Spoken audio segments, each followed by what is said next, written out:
C'est au pied de Notre-Dame de Paris, depuis ce mardi, que le public est invité à visiter l'exposition Notre-Dame de Paris au cœur du chantier.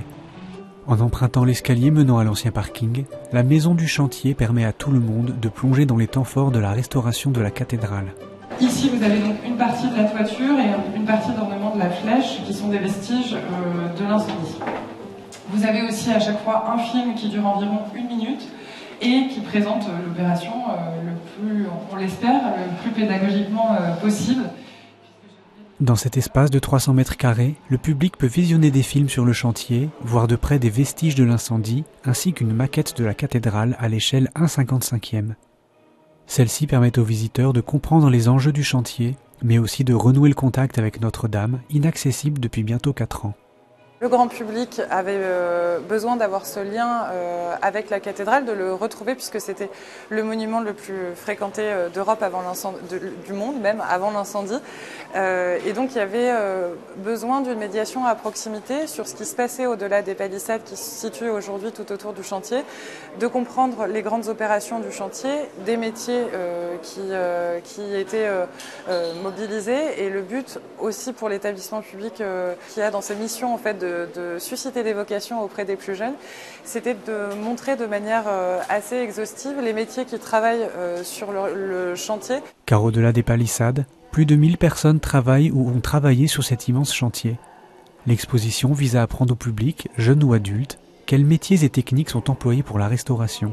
Architectes, charpentiers, maçons, restaurateurs, toutes ces professions sont exposées au public.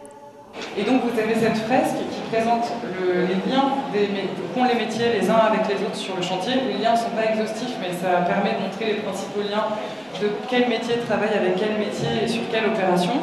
Et puis en dessous, vous avez ici là, des fiches métiers qui reprennent en fait tous les métiers qui sont présentés ici.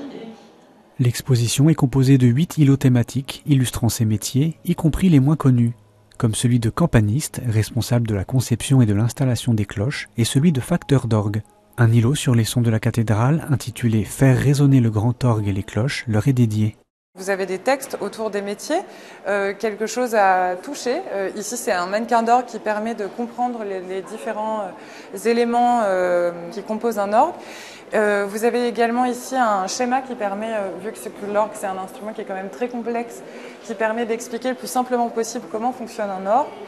Puis vous avez juste derrière ici des tuyaux qui sont de vrais tuyaux qui sont issus de l'orgue de Notre-Dame de Paris et des vidéos, des capsules métiers, là notamment sur le métier de facteur d'orgue qui présente son travail au quotidien et son travail sur le chantier de Notre-Dame de Paris.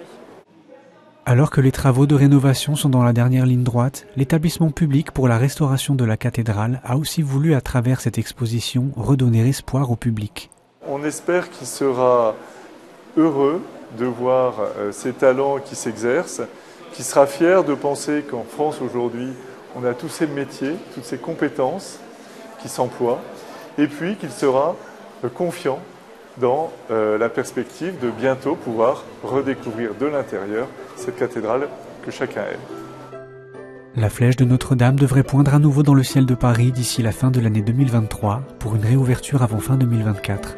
D'ici là, la maison du chantier et des métiers sera ouverte à tous gratuitement pour permettre à chacun d'être au plus près des hommes et des femmes qui œuvrent à son retour.